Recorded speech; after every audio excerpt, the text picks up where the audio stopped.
আমি সারাদিন বাসায় ছিলাম। তুমি সারাদিন বাসায় ছিল না। আমি 100% নিশ্চিত তুমি সারাদিন বাসায় ছিল না। দেখো, আমি সারাদিন বাসায় ছিলাম। তুমি পাশের ভাবিকে জিজ্ঞেস করে দেখতে পারো। ভাবি? ভাবিকে কেন আমি জিজ্ঞাসা করবো? তাহলে আমি কিভাবে প্রমাণ করবো যে বাসায় ছিলাম? দেখো নিপা, তুমি আমার বেকুব বানাও না। তুমি সারাদিন কোথায় ছিলা, কার সাথে ছিলা, কোথায় গেছিলা বলো আমাকে, প্লিজ বলো।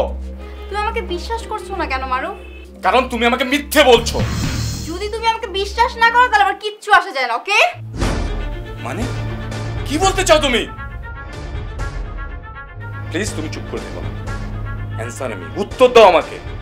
আমি মিথ্যে বলছি কারণ তোমার সত্যিটা মেনে নিতে অনেক কষ্ট হবে। কি বলতে চাও তুমি? হ্যাঁ, কি বলতে চাও? কি বলো তুমি? এই তুমি কি বলতে চাও? নিপা তুমি কি বলতে চাও বলো? আরে কি বলতে চাও বলো? বলো তুমি। আমি তোমাকে হেট করি। আই হেট ইউ, ওকে?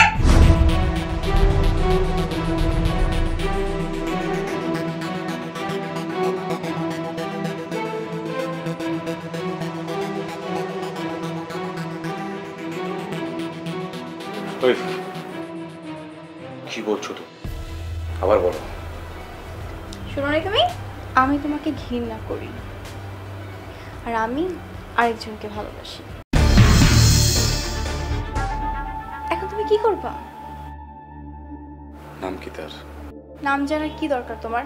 তার নাম কি তুমি তাই বলো। নামের কিছু আসা যায় না। নিপা তুমি শুধু তার নাম বলো। কেন? নাম তার নাম বলো তুমি। তুমি কিন্তু আমার সাথে মারুফ এক্সেস করছো। এক্সেস করছি মানে? তুমি শুধু তার নাম বলো, তার সাথে কি করছো বলো। এভরিথিং। এভরিথিং মানে? ওই এভরিথিং মানে কি? নাম কি তার? বলো তার নাম কি? তার নাম কি বলো। ওই বলো তার নাম কি? বলো তার নাম কি? বলো। মারুফ, কি করছো তুমি? কি করছো এটা?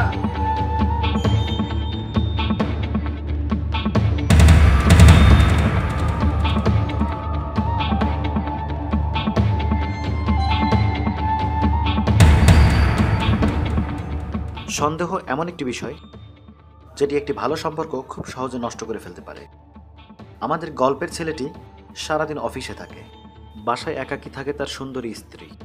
ছেলেটি সারাদিন অফিসে বসে একটি জিনিসই ভাবতে থাকে, তার সুন্দরী স্ত্রীটি কি অন্য কারোর সাথে সম্পর্কে জড়িয়ে যাচ্ছে, সে কি জড়াচ্ছে কোনো পরকীয়ায়।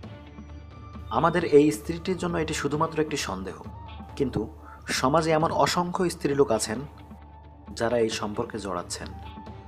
দর্শক, আমরা একটি কথা জানানোর জন্য এই গল্পটি বানিয়েছি, সেটি হলো এমন সম্পর্ক গড়ুন সেখানে যেন কোনো সন্দেহ না থাকে। একটি সন্দেহ আপনাকে বা আপনার প্রিয়জনকে মানসিক ভারসাম্যহীন করে তুলতে পারে।